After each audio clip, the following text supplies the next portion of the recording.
دوسرا خط مقوقس شاہ اسکندریہ اور مصر کے نام خط.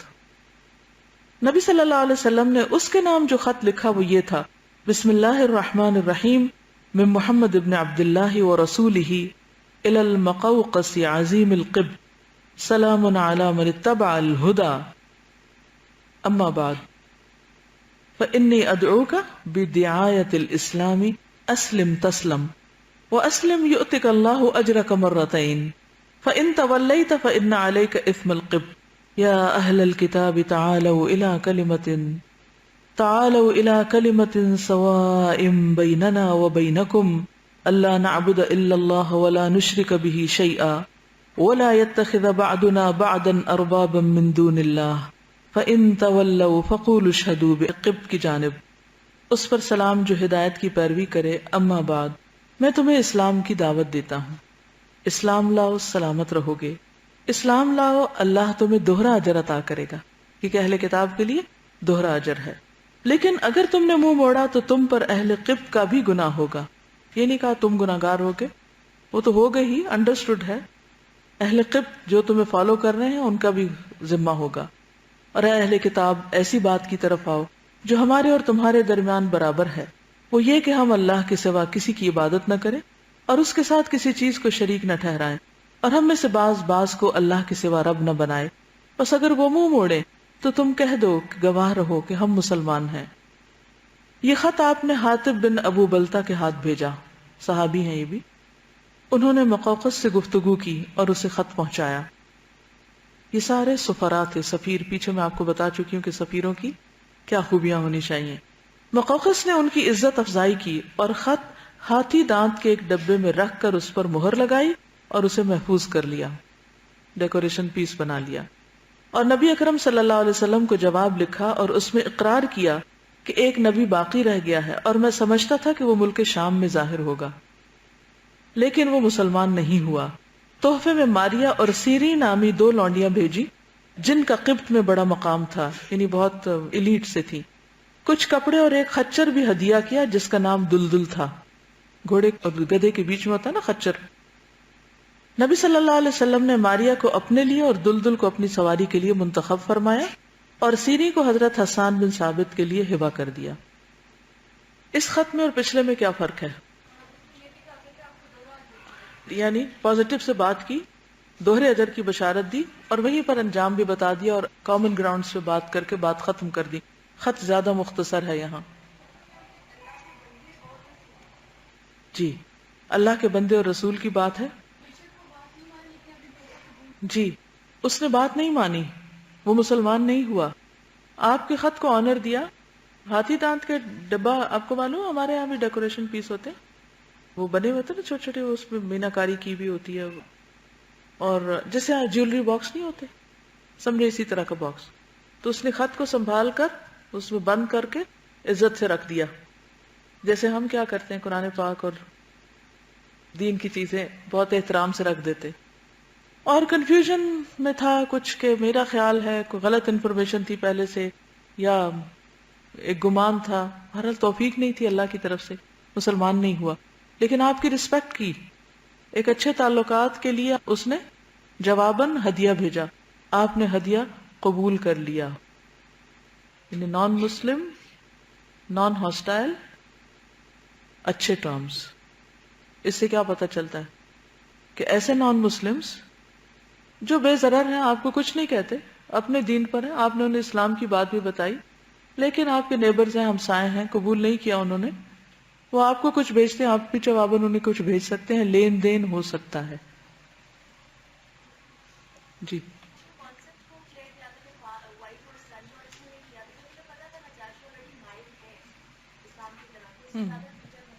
یعنی تھوڑے تھوڑے بھی الفاظ اگر فرق ہیں تو حسب ضرورت فرق کیا گیا ان کو. یہ بھی یاد رکھیے کہ سب کو ایک لاٹھی سے نہیں ہانکا جا سکتا کہ آپ ایک خط لکھ کے فوٹو کاپیاں بنا کے سب کو پوسٹ کر دیں. ہاں ایسا نہیں کیا گیا ایک میل 109 لوگوں کو فارورڈ کر دے.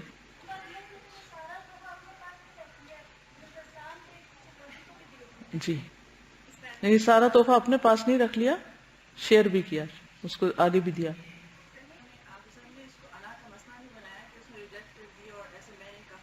ہاں یعنی آپ نے اس کو کوئی انا کا مسئلہ نہیں بنایا کہ اچھا تم نے اگر اسلام نہیں قبول کیا تو رکھو اپنے ہدیے. مثلا کئی دفعہ ایسا ہوتا ہے نا کہ آپ کسی کو دین کی طرف بلاتے ہیں، آپ وہ آتا ہے آپ کے پاس، بات سنتا ہے، لیکن وہ آپ کے ساتھ نہیں چلتا. تو اچھا عام طور پہ ہم لوگ کیا کرتے ہیں کہ اگر کوئی ہماری بات نہ مانے تو پھر مثلا آپ یہاں سے اٹھے گھر گئے، گھر والوں کو کوئی اچھی بات بتائی، چھوٹے بہن بھائی کو کہا اچھا نماز پڑھو، اس نے نہیں پڑھی، پھر کیا کرتے ہیں آپ؟ فوراً ہی اگر وہ اٹھ کے کہے اچھا یہ کھانا کھا لیں، آپ کو لا کے دے، تو آپ کہ رکھو اپنے پاس کھانا، تم نے میری بات نہیں مانی، میں تمہارا کھانا نہیں کھاتا. ٹھیک ہے ایک وقت ہوتا ہے کہ جس میں سرزنش بھی کی جا سکتی ہے، لیکن ابھی آپ لوگوں کو سکھانا ہی شروع ہوئے ہیں اور ابھی آپ ان کے سر پہ ڈنڈا لے کے کھڑے ہو گئے، یہ طریقہ ٹھیک نہیں ہے. اگلا خط خسرو پرویز شاہ فارس کے نام خط. آپ صلی اللہ علیہ وسلم نے اس کے نام یہ خط لکھا: بسم اللہ الرحمن الرحیم، من محمد رسول اللہ الی کسری عظیم فارس. من محمد رسول اللہ، وہاں آپ دیکھیے من محمد بن عبداللہ و رسولہ الی المقوقس، اور اس سے پیچھے ھذا کتاب من محمد رسول اللہ الی النجاشی. آغاز میں بھی تھوڑا فرق ہے. سلام علی من اتبع الہدی و آمن باللہ و رسولہ، کیونکہ یہ آگ پرست تھے نا یہ لوگ، فارس کے بادشاہ جو تھے.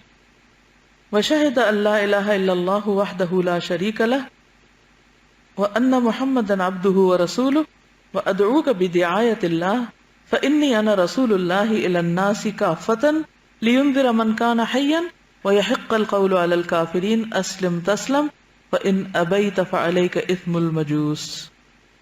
محمد رسول اللہ کی طرف سے کسریٰ والی فارس کی جانب، اس شخص پر سلام جو ہدایت کی پیروی کرے اور اللہ اور اس کے رسول پر ایمان لائے اور گواہی دے کہ اللہ کے سوا کوئی لائق عبادت نہیں، وہ تنہا ہے، اس کا کوئی شریک نہیں، اور محمد اس کے بندے اور رسول ہیں.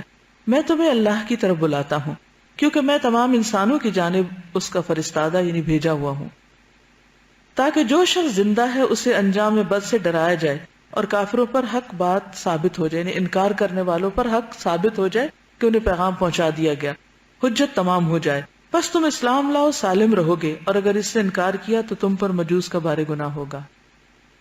اس خط کی خاص خصوصیت، اس میں آیت نہیں لکھی. یہ مشرک ہے، اہل کتاب میں سے نہیں ہے، آگ پرست ہے، پارسی ہے. کیوں آیت کیوں نہیں لکھی؟ کامن گراؤنڈ نہیں تھی نا. اور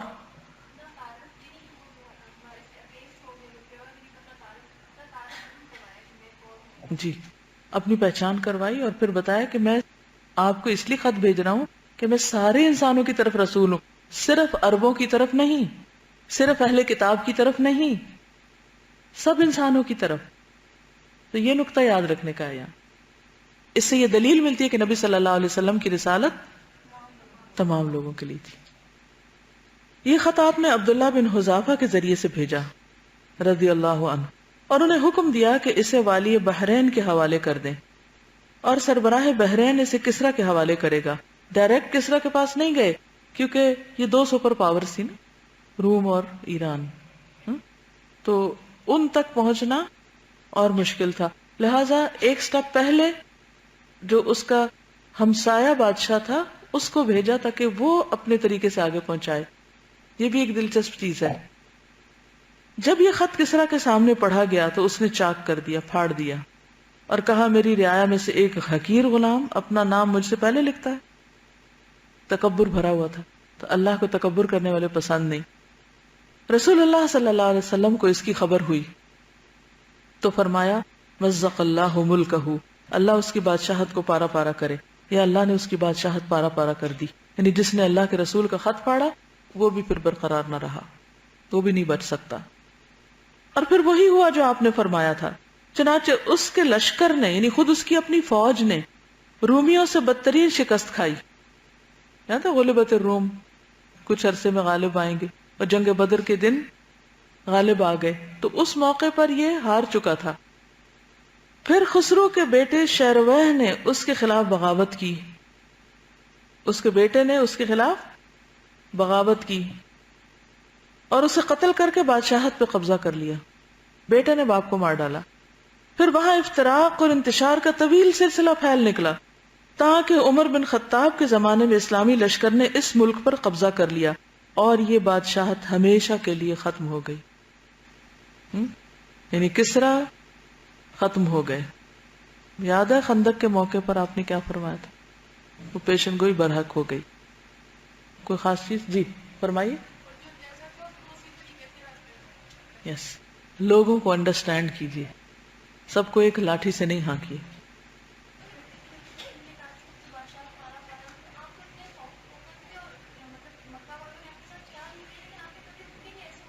دیکھیے کہ اگر لفظی ترجمہ آپ کہتے ہیں کہ مزقہ، اس میں جو فعل ماضی ہوتا ہے اس میں دونوں معنی آتے ہیں۔ آپ نے پیشن گوئی کر دی کہ اب یہ ہو جائے، اس نے یہ کیا تو یہ ہو جائے گا اب اس کے ساتھ، یعنی کیونکہ جیسے صلی ماضی ہے نا، تو صلی اللہ علیہ وسلم ایک معنی یہ بھی ہو سکتا ہے کہ اللہ نے درود بھیجا، اور ایک یہ کہ اللہ بھیجے، دونوں معنی نکلتے ہیں اس میں، ٹھیک؟ تو اس لیے ترجمہ یہاں اس طرح کیا گیا، یعنی آپ نے اس وقت پیشن گوئی کر دی کہ اب ایسا ہوا کہ ہوا۔ تو اس میں ایک تنبیہ بھی ہے ان لوگوں کے لیے جو نبی صلی اللہ علیہ وسلم کے ساتھ زیادتی کریں یا آپ کے پیغام کے ساتھ، اور ویسے بھی جیسا کرو گے ویسا بھرو گے۔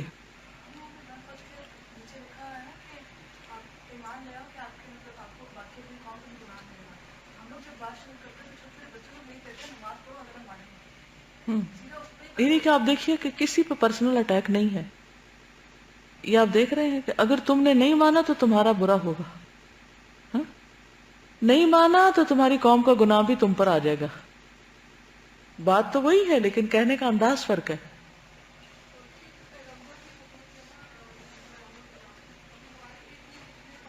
بالکل، جن کو لکھنا آتا ہے وہ لکھیں، جن کو بولنا آتا ہے وہ بولیں، جو دونوں کام نہیں کر سکتے، نہ لکھ سکتے نہ بول سکتے، وہ لکھی ہوئی اور بولی ہوئی چیزیں آگے لوگوں کو پہنچا دیں۔ بالکل، یہاں جو تکبر کا انجام بہت اچھی طرح سمجھ میں آتا ہے۔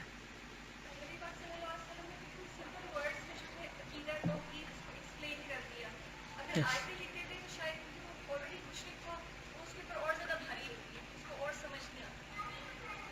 یعنی ہر لفظ سے حکمت ٹپکتی، اور یہی کامیابی کا راز ہے۔ وَمَن يُؤْتَ الْحِكْمَةَ فَقَدْ أُوتِيَ خَيْرًا كَثِيرًا، جس کو حکمت مل گئی اس کو خیر کثیر مل گئی۔ تو یہ فن سیکھیے کہ کس سے کتنی بات کرنی ہے، کہاں کیا کہنا ہے۔ قیصر شاہ روم کے نام خط، اس کے نام نبی صلی اللہ علیہ وسلم نے یہ خط لکھا: بسم اللہ الرحمن الرحیم من محمد الرسول اللہ الی ہرقل عظیم الروم، اما بعد، یہ اب نئی ایڈیشن ہے یہاں۔ فإنی ادعوک بدعایت الاسلام اسلم تسلم یؤتک اللہ اجرک مرتین۔ کرسچن تھا، کسرا کا حریف تھا، یعنی کسرا کے برابر کا تھا قیصر۔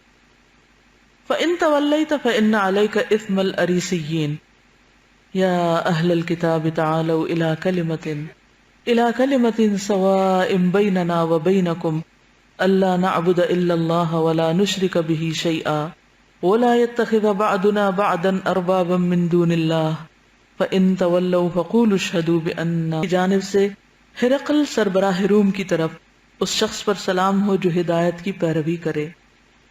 تم اسلام لاؤ سلامت رہو گے، اسلام لاؤ اللہ تمہیں دوہرا اجر دے گا، اور اگر تم نے روگردانی کی تو تم پر رعایا کا بھی گناہ ہوگا۔ اور اے اہل کتاب، ایک ایسی بات کی طرف آؤ جو ہمارے اور تمہارے درمیان برابر ہے، وہ یہ کہ ہم اللہ کے سوا کسی اور کو نہ پوجیں، اس کے ساتھ کسی چیز کو شریک نہ کریں، اور اللہ کے سوا ہم ایک دوسرے کو رب نہ بنائیں، یعنی انسانوں میں سے کسی کو اپنا رب نہ بنائیں۔ پس اگر یہ لوگ رخ پھیریں، چہرہ موڑیں، تو کہہ دو کہ تم لوگ گواہ رہو، ہم مسلمان ہیں۔ اگر تم نہ بھی مانو تو بھی ہم تو اپنے دین پر قائم ہیں۔ آپ نے یہ خط حضرت دحیہ بن خلیفہ کلبی کے ہاتھ بھیجا رضی اللہ عنہ، اور انہیں حکم دیا کہ یہ خط والی بصرہ کے حوالے کر دیں۔ یہاں بھی آپ دیکھیں چونکہ ایک سپر پاور کا بڑا ہے، اس لیے ایک بیچ کے واسطے کے ساتھ آگے پہنچا رہے ہیں، اور وہ اسے قیصر کے پاس پہنچائے گا۔ قیصر اس وقت اس بات پر اللہ کا شکر بجا لانے کے لیے حمص سے پیدل چل کر بیت المقدس آیا تھا۔ حمص آج کل سیریا میں، بیت المقدس فلسطین میں، کہ اللہ نے اسے اہل فارس پر فتح و نصرت عطا کی ہے، خسرو کے مقابلے میں۔ جب یہ خط اسے ملا تو اس نے اپنے ہر کارے دوڑائے، ہرکارے ایلچی نہیں، یہ جو ہوتا ہے نا پیغام لے کے جانے والے، یعنی قاصد، یس. ہرکارے جیسے موسیٰ علیہ السلام کے وقت فرعون نے بھیجے تھے نا وہ جادوگروں کو بلانے کے لیے، یعنی ہر طرف لوگ روانہ کر دیے کہ عربوں کا کوئی ایسا انسان لے کر آئے جو نبی صلی اللہ علیہ وسلم کو پہچانتا ہو، اس سے ذرا معلوم کریں کہ کون ہے وہ. انہیں ابو سفیان کی سربراہی میں قریش کا ایک قافلہ مل گیا. وہ لوگ سفر کرتے تھے نا وہ اپنے تجارتی اسی روڈ پر. انہوں نے قافلے کو ہرقل کے پاس حاضر کیا. ہرقل نے انہیں اپنے دربار میں بلایا. اس وقت روم کے بڑے بڑے لوگ اس کے گردا گرد موجود تھے. اس نے پوچھا کہ نسب کے لحاظ سے کون شخص آپ صلی اللہ علیہ وسلم کے زیادہ قریب ہے. لوگوں نے بتایا کہ ابو سفیان قریبی رشتہ دار ہے. ہرقل نے ابو سفیان کو اپنے قریب کیا اور بقیہ لوگوں کو اس کے پیچھے بٹھایا. ڈسپلن دیکھیں ان کا طریقہ کار، آرگنائزیشن، کام کا انداز. خط پہنچا ہے اور ہو کیا رہا ہے سب. اور کہا میں اس سے اس شخص نبی صلی اللہ علیہ وسلم کے بارے میں پوچھوں گا، اگر یہ جھوٹ بولے تو تم اسے جھٹلانا. انویسٹیگیشن کا انداز آپ دیکھیے. اس پر ابو سفیان کو شرم آئی کہ جھوٹ بولے، کیونکہ اس کے جو ساتھی تھے وہ پیچھے اس کی ہاں یا نہ کرنے کے لیے تیار تھے. اس کے بعد ہرقل اور ابو سفیان میں یہ گفتگو ہوئی. ہرقل تم لوگوں میں اس کا نسب کیسا ہے؟ ابو سفیان وہ اونچے نسب والا ہے. ہرقل کیا یہ بات اس سے پہلے بھی تم میں سے کسی نے کہی تھی؟ یعنی جو محمد صلی اللہ علیہ وسلم کہتے ہیں کوئی اور بھی کہتا ہے؟ ابو سفیان نہیں. ہرقل کیا اس کے باپ دادا میں سے کوئی بادشاہ گزرا ہے؟ ابو سفیان نہیں. ہرقل اچھا تو بڑے لوگوں نے اس کی پیروی کی ہے یا کمزوروں نے؟ ابو سفیان کمزوروں نے. ہرقل یہ لوگ بڑھ رہے ہیں یا گھٹ رہے ہیں؟ ابو سفیان بڑھ رہے ہیں. ہرقل کیا اس دین میں داخل ہونے کے بعد کوئی شخص اس دین سے برگشتہ ہو کر مرتد بھی ہوا ہے؟ ابو سفیان نہیں. ہرقل جو بات اس نے اب کہی ہے کیا اس سے پہلے تم نے اسے کبھی جھوٹ کا الزام بھی دیا ہے؟ ابو سفیان نہیں. یعنی اس بات سے پہلے کبھی وہ جھوٹ بولتا ہے؟ کوئی ایسا اس پر اعتراض؟ کہا نہیں. ہرقل کیا وہ بدعہدی بھی کرتا ہے؟ ابو سفیان نہیں. اور یہاں ابو سفیان کو ایک مشکوک بات کہنے کا موقع ملا، چنانچہ اس نے مزید کہا البتہ ہم لوگ اس وقت اس کے ساتھ صلح کی ایک مدت گزار رہے ہیں، معلوم نہیں اس میں وہ کیا کرے گا. ہرقل کیا تم لوگوں نے اس سے جنگ کی ہے؟ ابو سفیان جی ہاں. ہرقل تو تمہاری اور اس کی جنگ کیسی رہی؟ ابو سفیان جنگ ہمارے اور اس کے درمیان ڈول ہے، وہ ہمیں زک پہنچا لیتا ہے اور ہم بھی اسے زک پہنچا لیتے ہیں. یعنی ڈول کبھی اوپر جاتا ہے اور کبھی کنویں کے نیچے جاتا ہے، کبھی پانی بھر کے آتا ہے اور کبھی خالی ہو کے واپس جاتا ہے. ہرقل وہ تمہیں کن باتوں کا حکم دیتا ہے؟ اس کا میسج کیا ہے؟ ابو سفیان یہ قابل غور ہے بات کہ اسلام کا اصل میسج کیا ہے، لوگوں کو سکھانے کی بات کیا ہے. وہ کہتا ہے صرف اللہ کی عبادت کرو، اس کے ساتھ کسی کو شریک نہ کرو، تمہارے باپ دادا جو کچھ کہتے تھے اسے چھوڑ دو. وہ نماز، سچائی، پرہیزگاری، پاک دامنی اور صلہ رحمی کا حکم دیتا ہے. توحید، انڈیپینڈنٹ تھنکنگ، آباء و اجداد کی تقلید نہیں، نماز، اللہ کی عبادت، سچائی، اخلاق کی بات، پرہیزگاری، اچھا کردار، پاک دامنی بھی اسی طرح، اور صلہ رحمی، انسانوں کے ساتھ اچھا سلوک، گڈ ریلیشن شپ. اس کے بعد ہرقل نے اس گفتگو پر تبصرہ کرتے ہوئے کہا تم نے بتایا کہ وہ اونچے نسب والا ہے، تو دستور یہی ہے کہ پیغمبر اپنی قوم کے اونچے نسب سے بھیجے جاتے ہیں. تم نے بتایا کہ اس سے پہلے تم میں سے کسی نے یہ بات نہیں کہی، تو میں کہتا ہوں کہ اگر ایسا ہوتا تو میں کہتا کہ یہ شخص ایک ایسی بات کی نقل کر رہا ہے جس سے پہلے کہی جا چکی. یعنی صرف ایک چیز جو کامیاب ہوئی تو دوسرا ایک نقال پیدا ہو گیا. اور تم نے بتایا کہ اس کے باپ دادا میں کوئی بادشاہ نہیں گزرا، میں کہتا ہوں کہ اس کے باپ دادا میں اگر کوئی بادشاہ گزرا ہوتا تو یہ شخص اپنے باپ دادا کی بادشاہت طلب کر رہا ہے، یعنی اس کو واپس لانے کے لیے اس نے یہ طریقہ اختیار کیا ہے. اور تم نے بتایا کہ جو بات اس نے کہی ہے اس سے پہلے تم لوگوں نے اس پر کبھی جھوٹ کا الزام نہیں لگایا، تو میں نے یہ جان لیا کہ ایسا نہیں ہو سکتا کہ وہ لوگوں سے تو جھوٹ نہ بولے اور اللہ کے معاملے میں جھوٹ بولے. اور تم نے یہ بھی بتایا کہ کمزور لوگ اس کی پیروی کر رہے ہیں. حقیقت یہ ہے کہ یہی لوگ پیغمبروں کے پیروکار ہوتے ہیں. ایک اہل کتاب میں سے تھا، کتابوں میں جانتا تھا کہ پیغمبروں کے ساتھ کیا ہوا. اور تم نے بتایا کہ یہ لوگ زیادہ ہو رہے ہیں، ایمان کا معاملہ ایسا ہی ہے یہاں تک کہ وہ مکمل ہو جائے. اور تم نے بتایا کہ ان میں سے کوئی آدمی مرتد نہیں ہوتا. یقیناً حقیقت یہی ہے کہ ایمان کی بشاشت جب دلوں میں گھر کر جاتی ہے تب ایسا ہی ہوتا ہے کہ انسان پھر اس دین سے پلٹتا نہیں. اور تم نے بتایا کہ وہ بد عہدی نہیں کرتا. پیغمبر ایسے ہی ہوتے ہیں کہ وہ بد عہدی نہیں کرتے. وعدے کے پکے ہوتے ہیں. اور تم نے بتایا کہ وہ تمہیں صرف اللہ کی عبادت کرنے اور اس کے ساتھ کسی چیز کو شریک نہ ٹھہرانے کا حکم دیتا ہے، بت پرستی سے منع کرتا ہے، اور نماز، سچائی، پرہیزگاری اور پاک دامنی کا حکم دیتا ہے. غرض ہے کہ جو کچھ تم نے بتایا ہے اگر وہ برحق ہے تو یہ شخص بہت جلد میرے ان دونوں قدموں کی جگہ کا مالک ہو جائے گا. میں جانتا تھا کہ یہ نبی آنے والا ہے، لیکن میرا گمان یہ نہ تھا کہ وہ تم میں سے ہوگا، عربوں میں سے ہوگا، کیونکہ ان کے پریسٹ کیا بتاتے کہ انہی میں سے ہوگا.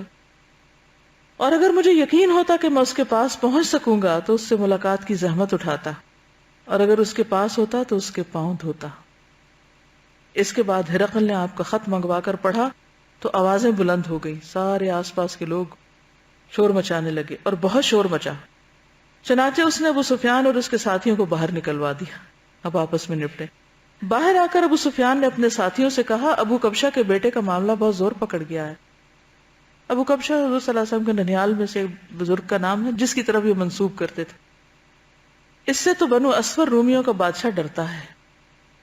ابو سفیان کو بھی اندازہ ہو گیا کہ کون ہے، آپ کا پیغام کیا ہے. اس کے بعد ابو سفیان کو پختہ یقین ہو گیا کہ رسول اللہ صلی اللہ علیہ وسلم کا دین غالب آ کر رہے گا، یہاں تک کہ اللہ نے اسے اسلام کی توفیق دی. ہرقل نے نامہ بر حضرت دہیہ بن خلیفہ کلبی کو مال اور پارچہ جات سے نوازا اور پھر ہمس واپس چلا گیا، کیونکہ راستے میں اس نے خط پڑھا تھا. اور وہاں ایک بڑے ہال میں عظماء روم کو باریابی بخشی اور ہال کے دروازے بند کر دیے. یعنی اب واپس اپنے سیکریٹریٹ پہنچ گیا اور سب کو بلا کر ان سے بات کرنا چاہیے. پھر کہا اے جماعت روم، کیا تم لوگ فلاح و رشد چاہتے ہو اور یہ چاہتے ہو کہ تمہاری بادشاہت برقرار رہے تو اس نبی کی پیروی کر لو. اس پر وہ لوگ وحشی گدھوں کی طرح بدک کر دروازوں کی طرف بھاگے کہ ہم یہ بات نہیں مانیں گے، مگر دروازوں کو بند پایا کیونکہ اس نے بند کروا لیے تھے دروازے. قیصر نے ان کی یہ نفرت دیکھی تو کہا انہیں میرے پاس پلٹا لاؤ. پھر ان سے کہا میں نے جو بات کہی تھی اس سے تمہارے دین میں تمہاری پختگی آزما رہا تھا، بات بدل دی جسے میں نے آزما لیا. اس پر ان عظماء نے اسے سجدہ کیا. ان کے پریسٹ جتنے بڑے بڑے آئے تھے سب نے بادشاہ کے ساتھ موافقت کر لی اور اس سے خوش ہو گئے. اس تفصیل سے ظاہر ہوتا ہے کہ قیصر نے نبی صلی اللہ علیہ وسلم کو اور آپ کی نبوت کی سچائی کو پوری طرح جان اور پہچان لیا تھا، لیکن بادشاہت کی محبت غالب آ گئی اور وہ اسلام نہ لایا. چنانچہ اپنا گناہ بھی اٹھایا اور اپنی رعایا کا بارے گناہ بھی. اس سے کیا پتہ چلتا ہے؟ توفیق اللہ کے ہاتھ میں ہے. اور دنیا کی محبت انسان کو بعض اوقات دین سے پیچھے رکھتی ہے. لالچ نہیں کرنا چاہیے. اللہ تعالیٰ نے ہمیں جس چیز کا رائی بنایا ہے ہمارے اوپر اپنے رعیت کے ہر قسم کے عمل کا ذمہ ہے. کلکم راعٍ وکلکم مسئول عن رعیتہ. ہر شخص اپنی رعایا کا ذمہ دار ہے. وہ اگر غلط کرے گی تو اس کی ذمہ داری رائی پر بھی ہوگی. جیسا کہ نبی صلی اللہ علیہ وسلم نے نامہ مبارک میں تحریر فرمایا تھا. ادھر دہیہ بن خلیفہ کلبی مدینہ واپس آتے ہوئے حسمہ سے گزرے تو بنو جزام کے لوگوں نے ان پر ڈاکہ ڈال کر سب کچھ لوٹ لیا. وہ بادشاہ کے جتنے بھی نذرانے تھے وہ راستے میں ہی لٹ گئے اور ان کے پاس کچھ بھی نہ چھوڑا. چنانچہ انہوں نے مدینہ پہنچ کر نبی صلی اللہ علیہ وسلم کو اس کی خبر دی. آپ نے حضرت زید بن حارثہ کی سرکردگی میں 500 سوار صحابہ کرام کا دستہ روانہ کیا. انہوں نے شبخوں مار کر لوگوں کو قتل کیا اور غنیمت میں 1000 اونٹ اور 500 بکریاں حاصل کی اور 100 عورتوں اور بچوں کو قید کیا. اس واقعے پر قبیلہ جزام کے ایک سردار زید بن رفاعہ جزامی جھٹپٹ مدینہ آئے. وہ اور ان کی قوم کے کچھ لوگ مسلمان ہو چکے تھے اور جب حضرت دہیہ پر ڈاکہ پڑا تھا تو انہوں نے دہیہ کی مدد بھی کی تھی. لہٰذا نبی صلی اللہ علیہ وسلم نے غنیمت اور قیدی انہیں واپس کر دیے. جو لایا گیا تھا ان کی سفارش پر سب واپس کر دیا گیا.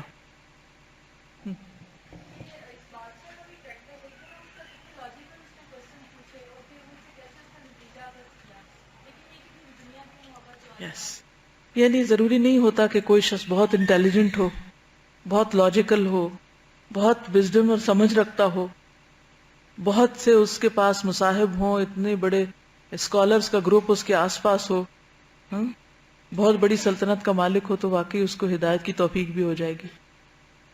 سب کچھ ہوتے ہوئے بھی، انٹلیکٹ بھی ہے، مال بھی ہے، حکومت بھی، سب کچھ ہے، ایمان کی توفیق نہیں ہے.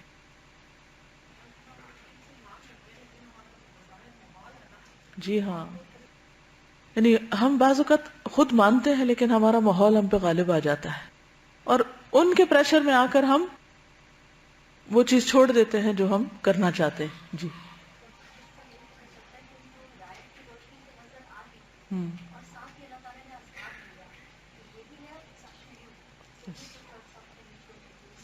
بل تؤثرون الحیات الدنیا والآخرۃ خیر وابقی، یہ کانسیپٹ اس کی نظروں سے اوجھل ہو گیا تھا.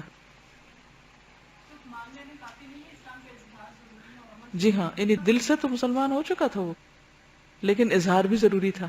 جب دیکھا کہ لوگ مخالفت کر رہے ہیں اور سارے نفرت کرنے لگے، میں سوچتی ہوں کہ ایسے لوگوں کی بھی زندگی کیا ہے. انہیں پتا ہے ان کے آس پاس کے لوگ ان سے سچی محبت نہیں کرتے اور سچے وفادار نہیں ہیں. ادھر صحابہ کرام کو دیکھیے کیسی وفاداری ہے نبی صلی اللہ علیہ وسلم سے، اور ادھر یہ لوگ ویسے سجدے کر رہے ہیں، خوش آمدی ہیں سارے، لیکن جب ان کی مرضی کے خلاف ایک بات کی جاتی ہے تو وہ سارے گدھوں کی طرح باہر نکلنا چاہتے، اسی لمحے چھوڑ گئے. ان کی وفاداری نہیں آزمائی گئی. لیکن کتنی مصنوعی دنیا ہے، کتنی بے وفا دنیا ہے. اگر واقعی اس میں عقل ہوتی تو سوچتا کہ جو مجھے اب چھوڑ گئے وہ کل کو کہاں میرے کام آئیں گے.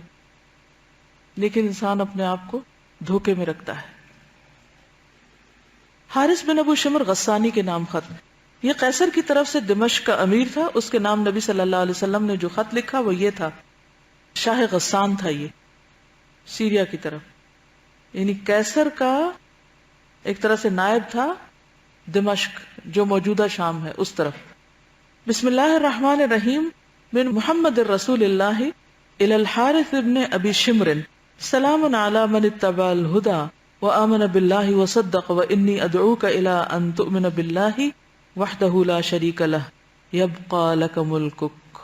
جب قیصر نہیں مسلمان ہوا تو اس کے نائب کو دمشق کی طرف لکھا، محمد رسول اللہ صلی اللہ علیہ وسلم کی طرف سے حارث بن ابو شمر کی جانب، اس پر سلام جو ہدایت کی پیروی کرے اور اللہ پر ایمان لائے اور تصدیق کرے.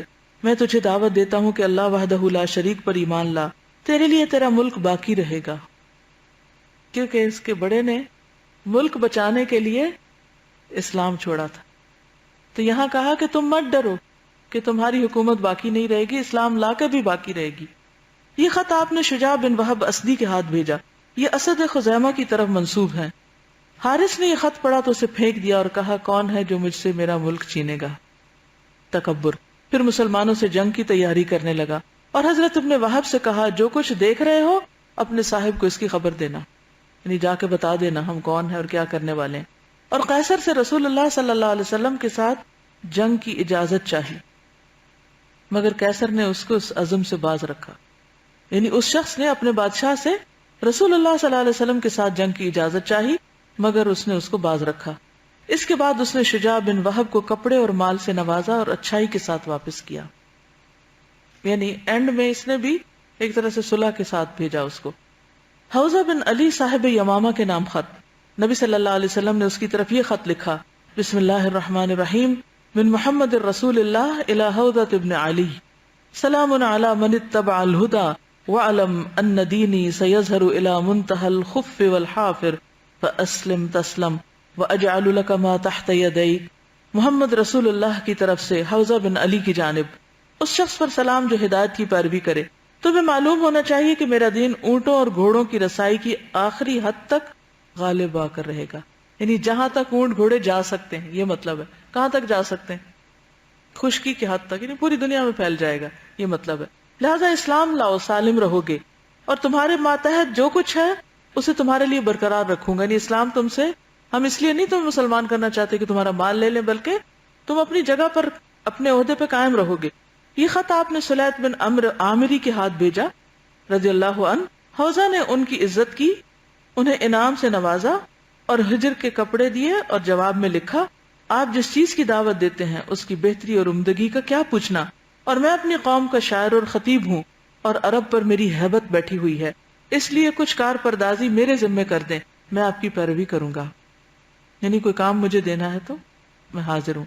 یہ خط رسول اللہ صلی اللہ علیہ وسلم کو ملا تو آپ صلی اللہ علیہ وسلم نے فرمایا لو سألنی قطعة من الارض ما فعلت بعد وبعد ما فی یدیہ، اگر وہ مجھ سے زمین کا ایک ٹکڑا بھی مانگے گا تو اسے نہ دوں گا، وہ خود بھی تباہ ہوگا اور جو کچھ اس کے ہاتھ میں ہے وہ بھی تباہ ہوگا. جب رسول اللہ صلی اللہ علیہ وسلم فتح مکہ سے واپس تشریف لائے تو اس کا انتقال ہو چکا تھا. اس سے کیا پتہ چلتا ہے؟ دین پہ کمپرومائز نہ کرے اور لالچ کے لیے نہیں مسلمان ہوں، کیونکہ جس نیت سے کوئی مسلمان ہوگا، جس نیت سے کوئی کچھ کرے گا، وہی اس کا پھل ہوگا. منذر بن ساوا حاکم بحرین کے نام خط. اس خط میں آپ صلی اللہ علیہ وسلم نے منذر کو اسلام کی دعوت دی اور مکتوب علاء ابن الحضرمی کے ہاتھ اس کو بھیجا رضی اللہ عنہ. منذر مسلمان ہو گیا، کچھ اہل بحرین بھی مسلمان ہو گئے، جبکہ کچھ دوسرے اپنے دین یہودیت اور مجوسیت پر برقرار رہے، یعنی ملے جلے تھے وہاں کے لوگ، وہ اپنے واپس اسی پہ رہے. منذر نے رسول اللہ صلی اللہ علیہ وسلم کو اس کی خبر لکھی اور اس کے بارے میں سوال کیا.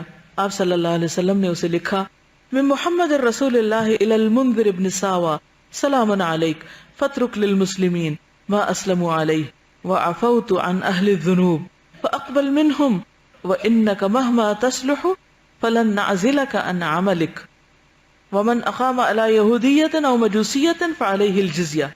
مسلمان جس حال پر ایمان لائے ہیں انہیں اسی حال پر چھوڑ دو اور یہود اور مجوس سے جزیہ لو، اور تم جب تک درست راہ پر رہو گے یعنی مسلمان رہو گے ہم تمہیں تمہارے عہدے سے معزول نہ کریں گے. شاہان عمان جعفر اور اس کے بھائی کے نام خط. عمان کہاں ہے؟ قریب ہے کراچی سے، کراس دی سی. ان کے نام نبی صلی اللہ علیہ وسلم کا خط یہ تھا: بسم اللہ الرحمن الرحیم من محمد الرسول اللہ الى جعفر و عبد ابنی الجلندہ سلام علی من اتبع الہدی اما بعد فإنی ادعوکما بدعایت الاسلام اسلما تسلما فإنی رسول اللہ الی الناس کافتا لأنذر من کان حیا ویحق القول علی الکافرین فإنکما ان اقررتما بالاسلام ولیتکما وان ابیتما ان تقرا بالاسلام فإن ملککما زائل عنکما وخیلی تحل بساحتکما وتظہر نبوتی علی ملککما.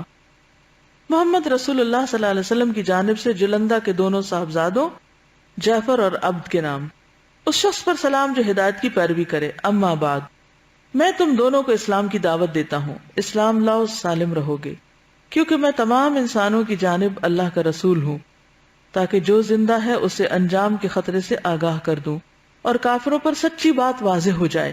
اگر تم دونوں اسلام کا اقرار کر لو گے تو تم دونوں ہی کو والی اور حاکم بناؤں گا، اور اگر تم دونوں نے اسلام کا اقرار کرنے سے گریز کیا تو تمہاری بادشاہت ختم ہو جائے گی، تمہاری زمین پر گھوڑوں کی یلغار ہوگی اور تمہاری بادشاہت پر میری نبوت غالب آ جائے گی. یہ خط آپ نے حضرت عامر بن العاص کے ہاتھ بھیجا جو ریسنٹلی مسلمان ہوئے تھے. اعتماد دیکھیے آپ کا. آپ جب عمان تشریف لے گئے تو عبد بن جلندہ سے آپ کی ملاقات ہوئی. عبد نے پوچھا تم کس کی دعوت دیتے ہو؟ عمرو بن العاص نے کہا ہم اللہ کی طرف بلاتے ہیں جو تنہا ہے، جس کا کوئی شریک نہیں، اور ہم کہتے ہیں کہ اس کے علاوہ جس کی پوجا کی جاتی ہے اسے چھوڑ دو اور یہ گواہی دو کہ محمد صلی اللہ علیہ وسلم اللہ کے بندے اور اس کے رسول ہیں. پھر قدر گفتگو کے بعد عبد نے پوچھا آپ صلی اللہ علیہ وسلم کس بات کا حکم دیتے ہیں؟ حضرت عمر نے کہا آپ صلی اللہ علیہ وسلم اللہ کی اطاعت کا حکم دیتے ہیں. دین کیا ہے؟ اللہ کی بات ماننے کا نام، اور نافرمانی سے روکتے ہیں، نیکی اور صلہ رحمی کا حکم دیتے ہیں. یہ جو رشتوں کو جوڑنا ہے اور صلہ رحمی ہے اس کی بہت زیادہ امپورٹنس ہے، یعنی آپ کے دین کی نمایاں خصوصیات میں سے ہے. آپ کو معلوم ہے کہ حضرت خدیجہ نے آپ کے بارے میں جو گواہی دی تھی اس میں بھی یہ صفت بیان کی گئی تھی آپ کی. ظلم اور زیادتی، زناکاری اور شراب نوشی اور پتھر بت اور صلیب کی عبادت سے منع کرتے ہیں. ڈوز اینڈ ڈونٹس دونوں بتا دیے. اب نے کہا یہ کتنی اچھی بات ہے جس کی طرف وہ بلاتے ہیں. اگر میرا بھائی بھی اس بات پر میری پیروی کرتا تو ہم لوگ سوار ہو کر چل پڑتے، یہاں تک کہ محمد صلی اللہ علیہ وسلم پر ایمان لاتے اور ان کی تصدیق کرتے. لیکن میرا بھائی اپنی بادشاہت کا اس سے کہیں زیادہ حریص ہے کہ اسے چھوڑ کر کسی اور کا تابع فرما بن جائے. حب جاہ، عہدے کی حرص. حضرت عمر نے کہا اگر تمہارا بھائی اسلام قبول کر لے تو رسول اللہ صلی اللہ علیہ وسلم اس کی قوم پر اس کی بادشاہت برقرار رکھیں گے، البتہ ان کے مالداروں سے صدقہ لے کر فقیروں میں بانٹیں گے. زکوٰۃ کا یہ کانسیپٹ ہے نا کہ مالداروں سے لے کر غریبوں کی طرف لوٹایا جائے. اب نے کہا یہ تو بڑی اچھی بات ہے. پھر پوچھا کہ صدقہ کیا ہے؟ حضرت عمر نے تفصیل بتائی. جب مویشیوں کا ذکر کیا تو اس نے کہا میں نہیں سمجھتا کہ میری قوم اس کو مان لے گی، کیونکہ وہ اونٹ بکریاں چرانے والے لوگ ہوں گے. پھر اب نے حضرت عمرو بن العاص کو اپنے بھائی جعفر کے پاس پہنچایا. حضرت عمر نے اس کو خط دیا، اس نے خط پڑھا، پھر اپنے بھائی کے حوالے کر دیا اور عمرو سے پوچھا کہ قریش نے کیا کیا. حضرت عمر نے بتایا کہ مسلمان ہو گئے ہیں، اور یہ بھی کہا کہ اگر وہ اسلام لائے تو سالم رہے گا، ورنہ شہسوار اس کو رون دیں گے اور اس کی ہریالی کا صفایا کر دیں گے. جعفر نے کل تک کے لیے اپنا معاملہ مؤخر کیا، یعنی پوسٹ پون کیا. کل ہوئی تو قوت اور طاقت کا مظاہرہ کیا، لیکن اپنے بھائی سے تنہائی میں مشورہ کیا، اور اس کے دوسرے دن دونوں بھائی مسلمان ہو گئے.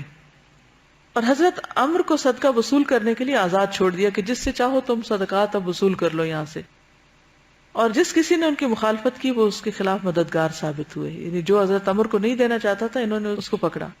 عبد اور جعفر کے پاس یہ خط فتح مکہ کے بعد بھیجا گیا، جبکہ بقیہ خطوط حدیبیہ سے نبی صلی اللہ علیہ وسلم کی واپسی کے بعد بھیجے گئے تھے. امیر بصرہ کے نام خط. اس خط میں نبی صلی اللہ علیہ وسلم نے امیر بصرہ کو اسلام کی دعوت دی، اور یہ مکتوب حارث بن عمیر ازدی کے ہاتھوں بھیجا. حضرت حارث جنوبی اردن میں علاقہ بلقا کے ایک مقام موتا پہنچے تو شرحبیل بن عمرو غسانی نے ان پر حملہ کیا اور ان کی گردن مار دی. قاصدوں کے سلسلے میں یہ سب سے سخت ظالمانہ قدم ہے. ان کے سوا نبی صلی اللہ علیہ وسلم کا کوئی قاصد امبیسڈر قتل نہیں کیا گیا. نبی صلی اللہ علیہ وسلم نے اس پر سخت غم اور غصے کا اظہار فرمایا، اور یہی غزوہ موتا کا سبب بنا، جس کی قیادت کس کے سپرد کی گئی تھی؟ حضرت اسامہ بن زید کے.